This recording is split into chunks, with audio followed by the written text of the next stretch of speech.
Alors bonjour à tous, alors aujourd'hui on revient pour tester un pack de caméras de la marque Aosu et c'est les SolarCam Max System. C'est un pack tout en un dans le sens où donc on a les deux caméras, on a les panneaux solaires et on a aussi la base de réception qui va permettre de stocker aussi les détections des caméras. C'est intéressant sur ce kit dans le sens où vous n'avez besoin de rien acheter d'autre. Vous allez pouvoir les poser où c'est que vous voulez, puisque donc c'est entièrement sans fil, puisque donc ça se connecte sans fil au niveau de la base, et elles sont rechargées par les panneaux solaires qui, vous voyez, sont indépendants, dans le sens où vous allez pouvoir les orienter comme vous voulez chez vous. Donc on va découvrir toutes ces fonctionnalités pendant le test, et avant de commencer, qu'est-ce qu'il faut faire? C'est aller vous abonner. Allez, c'est parti.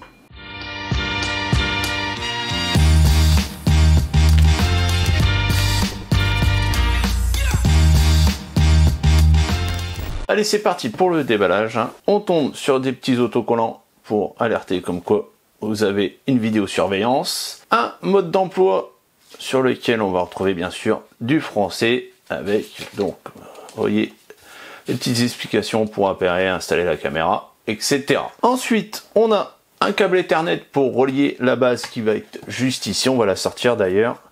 Hop! Voilà, donc ça c'est la base qui va vous permettre en fait de recevoir les images de la caméra. Vous vous connectez à Internet grâce au port Ethernet qui est juste ici. Et donc on a une alimentation qui va se trouver juste là, voilà. Ensuite on a les deux supports pour les caméras. Et donc on a les deux caméras. Voilà à quoi elles ressemblent. Donc là sur chaque caméra vous avez une lentille, vous avez un flash LED et donc un détecteur de mouvement, puisque vu qu'elles sont sur batterie, en fait, elles vont pas enregistrer H24. Le détecteur de mouvement va détecter donc il y a une personne et la caméra va s'activer. En dessous, on a un cache qui va nous permettre d'accéder directement au port USB-C, puisque donc on va pouvoir brancher directement les panneaux solaires. Voilà à quoi ça ressemble. Et donc vous avez un grand câble, c'est ça qui est intéressant, vous allez pouvoir positionner comme vous voulez le panneau solaire. Et donc là, vous voyez, en plus de ça, on a une petite bague d'étanchéité au niveau du port USB-C. Et donc vous avez un passe-vis pour la fixation et donc on a une grille pour le haut-parleur. Et puis je suppose que le micro va être sur l'avant, puisque donc on pourra aussi entendre ce qui se passe. Voilà. Donc là, on va commencer la phase d'appairage. Vous allez voir, en fait, rien de compliqué, dans le sens où vous aurez juste à relier la base directement sur votre box Internet. Et donc après, vous avez téléchargé l'application Aosu et vous cliquez en haut à droite. Et donc, vous voyez, en fait, la base est reconnue directement. Vous n'avez pas besoin de rentrer en fait de code Wi-Fi ou autre, puisque donc c'est connecté directement à votre box. Vous faites ajouter. Et à partir de là, ça synchronise directement avec la base. Donc voilà, c'est fini au niveau de la base. Et maintenant, donc, il faudra allumer les caméras en restant appuyé 5 secondes dessus. Donc on va rester appuyé. 1, 2, 3, 4, 5. Vous voyez un petit voyant bleu qui s'est allumé. Pareil pour l'autre. Voilà, c'est allumé et elle vous parle en plus à chaque fois. Ok, on clique sur j'entends. Et donc là maintenant, c'est la phase d'appairage directement avec les deux caméras. Voilà, c'est terminé. Vous n'avez plus rien à régler. Et donc là, on peut voir sur la page d'accueil qu'on a directement nos caméras qui sont disponibles. On va cliquer dessus. Donc là, je vais passer la gauche ou la droite. D'ailleurs, attendez, je vais couper le son, sinon on va s'entendre. Non, c'est celle-là. Ok, je vais mettre comme ça. Voilà. Ok, parfait. Et on va tester l'autre. Hop. Voilà. Oh bah c'est rapide. La connexion se fait rapidement. Donc vous voyez, vraiment rien de compliqué au niveau de l'installation, ça se fait en quelques minutes. Donc voilà mon installation, donc là au fond du jardin, sachant que là faites pas attention au niveau de l'installation du panneau solaire, puisqu'en fait là on est vers le côté sud et ce qui fait que le panneau solaire va prendre la lumière que en fin de journée et ça suffit largement hein, puisque j'ai pu récupérer à peu près 10% par jour. Bon là forcément en un temps ensoleillé, sachant que quand elle est arrivée elle avait dans les 60%, là je suis remonté à 80, donc ça fait 2 jours que j'ai installé, donc voilà, vraiment intéressant puisque même avec le peu de soleil quand même, ben, on arrive quand même à recharger correctement la caméra, sachant que la caméra qui est à l'entrée du jardin, le panneau solaire lui est situé plein sud et la caméra est rechargée à 100%. Là il lui a fallu juste une journée et pareil hein, elle est arrivée à 60%, en une journée elle avait récupéré les 100%.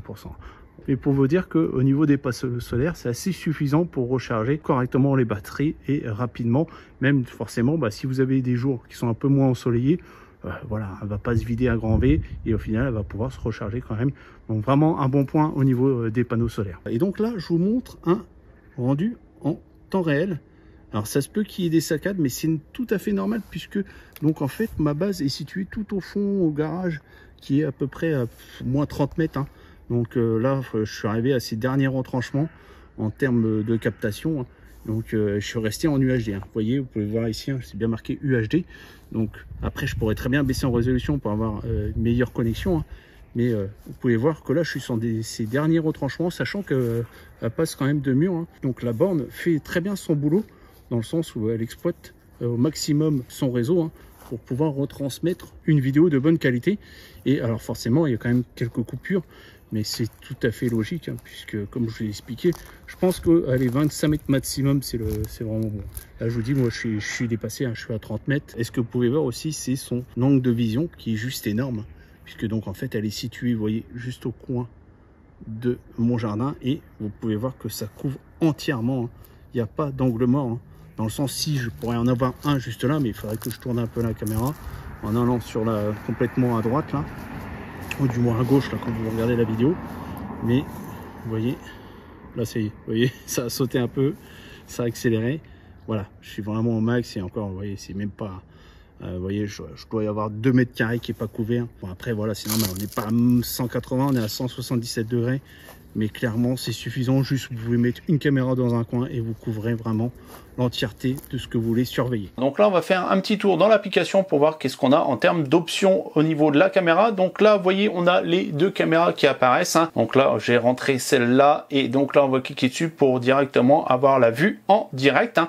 Donc aussi bien une vue si vous êtes chez vous ou à distance. Hein. Si vous êtes en 4G avec votre téléphone en data, vous pourrez visualiser ce qui se passe chez vous en direct. Donc là, on a un format assez spécial. D'habitude, on a du 16 neuvième et là, vous pouvez voir, donc en fait, on a un format 4 tiers et donc pour une résolution de 2560 par 1920. On a une résolution de 5 millions. Hein. On a des très bons détails, des très bons contrastes. C'est ça qui est intéressant dans le sens où même si vous allez un peu zoomer dans l'image, regardez comme je le fais là. Attendez, je vais me mettre un peu sur la caméra, vous voyez. Voilà, on arrive à lire, etc. Donc c'est intéressant dans le sens où même si elle n'est pas rotative, on va quand même avoir une très grosse résolution qui va nous permettre de zoomer dans l'image pour avoir des détails qui on aurait manqué. Hein, tout simplement. Donc après, on peut directement régler la qualité hein, sur du HD ou USD, sachant que on va dire vous allez régler la qualité si par exemple vous êtes à l'extérieur sur un réseau assez mauvais en 3G, vous allez pouvoir justement baisser la qualité pour avoir un meilleur flux. Après, vous pouvez directement enregistrer hein, en cliquant ici sur la petite caméra ou faire une capture d'écran et écouter ce qui se passe là. Vous voyez, voilà. Donc là, ça va partir en écho, mais vous pouvez très bien entendre aussi puisque donc vous avez un micro sur la caméra qui enregistre. Ensuite, on va pouvoir activer l'éclairage. Hein. Hop. On clique dessus, voilà. Et on va pouvoir aussi avoir une modification de voix. Ça va permettre en fait d'avoir une voix assez grave. Alors je vais essayer de l'activer, mais je suis pas sûr que ça fonctionne. Ça va? Ça va? Tu m'entends?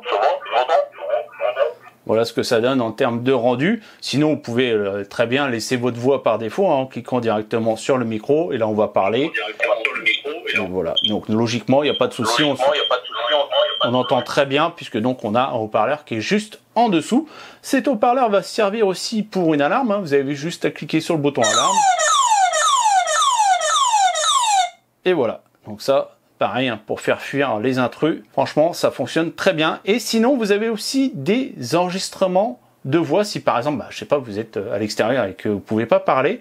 Donc là, vous avez 3 phrases qui sont prédéfinies. Vous avez par exemple, veuillez laisser l'express à la porte. Ok, donc ça, à mon avis, ça va être le colis. Veuillez laisser le colis à la porte. Ouais, merci. Voilà, c'est ça. Au final, vous voyez, il a répondu en même temps que moi. Et dans les autres phrases, on a qu'est-ce que tu fais? Qu'est-ce que tu fais? Et veuillez partir maintenant. Voilà. Donc là, on va aller faire un petit tour dans les paramètres pour vous montrer, par exemple, la détection de mouvement. Donc là, je vais l'activer pour que vous voyez les notifications qui apparaissent, hein, puisque donc pareil, hein, au niveau des notifications, vous serez alerté directement, soit si vous êtes chez vous, ou à l'extérieur de chez vous. Hein. Et donc, vous pouvez choisir une zone de détection. Ça, c'est pour éviter, par exemple, si la caméra filme une partie de la rue, s'il y a des voitures qui passent, etc. Ça vous évitera d'être alerté H24. Et d'ailleurs, vous pouvez aussi choisir que ça soit des humains uniquement et pas juste, voilà, par exemple, un arbre qui bouge ou autre, hein, là ça sera vraiment du moins une notification que s'il y a une personne qui est détectée, et on va pouvoir aussi régler la sensibilité. Ça c'est une chose importante, c'est vrai que je la mets pas en avant, mais c'est un réglage à prendre en compte dans le sens où des fois vous allez avoir des détections qui vont être tardives, dans le sens où vous allez avoir l'enregistrement et en fait vous avez peut-être 10 ou 20 secondes de détection qui vont être mangées. Donc essayez de jouer là-dessus. Donc là c'est un ajustement automatique, mais si pour vous les enregistrements ne vont pas, désactivez l'ajustement automatique et réglez par vous-même la sensibilité. Ça peut être important parce que vous allez dire au final ouais la caméra marche pas bien, au final elle aurait dû détecter la personne qui est passée, puis au final non. En fait il faut essayer d'ajuster au niveau des réglages, au niveau de la sensibilité de détection. Les gens n'y pensent pas assez souvent, mais voilà, ça peut jouer sur le fait que la caméra détecte ou non des fois une personne ou un mouvement ou autre. Ensuite on a un réglage intéressant, c'est la vision nocturne, puisque donc en fait vous avez 3 modes différents, sachant donc vous avez la vision infrarouge, hein, et donc là ce qu'ils appellent eux la vision nocturne noir et blanc. Donc en fait le phare ne va pas s'allumer, hein, du moins la LED ne va pas s'allumer, il y a juste les LED qui sont entre guillemets invisibles. Alors vous les voyez quand même parce que vous allez voir justement, restez à la fin de la vidéo, je vous fais un exemple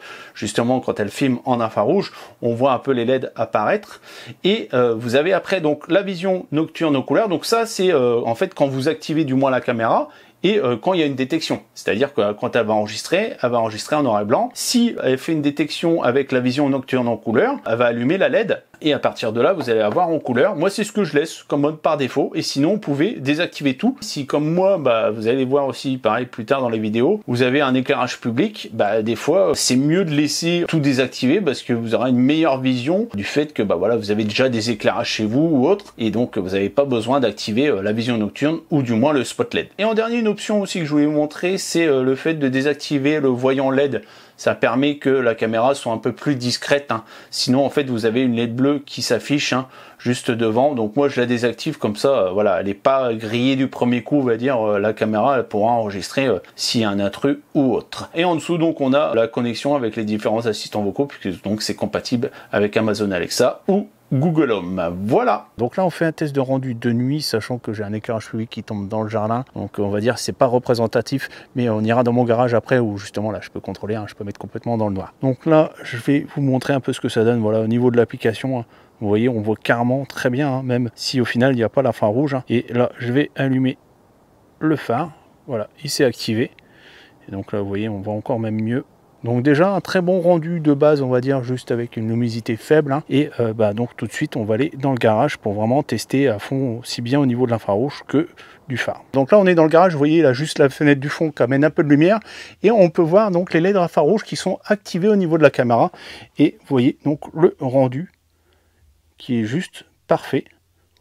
On voit comme en plein jour, alors que au final vous voyez autour de moi on voit rien du tout, mais là au niveau de la caméra c'est sans problème. Et donc là je vais activer le phare, ok, et là on va regarder pareil le rendu, vous voyez, qui est parfait au niveau du rendu de la caméra. Et là ce que vous entendez c'est ce qu'enregistre la caméra, et d'ailleurs le rendu aussi au fil de la caméra. Là je vais éteindre le phare pour que vous voyez aussi la vision infrarouge. Donc on attend un peu, et là et donc la vision infrarouge s'est activée.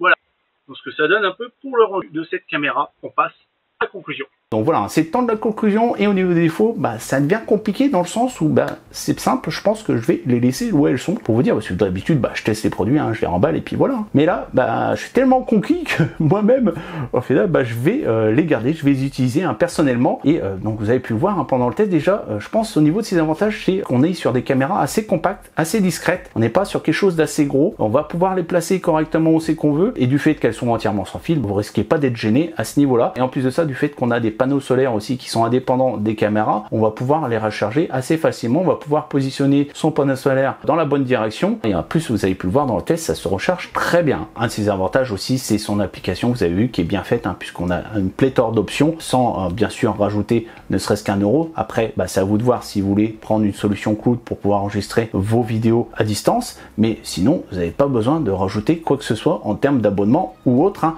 C'est ça vraiment l'intéressant, c'est quand vous achetez ces kits, hein, vous n'avez pas d'argent à sortir derrière. Vous avez déjà tout ce qu'il faut pour pouvoir surveiller votre maison et avoir les notifications directement à distance sans problème. Donc si ça vous intéresse, hein, bien sûr, vous avez tous les liens qui sont dans la description, et n'oubliez pas d'utiliser mon petit code de réduction qui pourra vous servir directement sur le site officiel.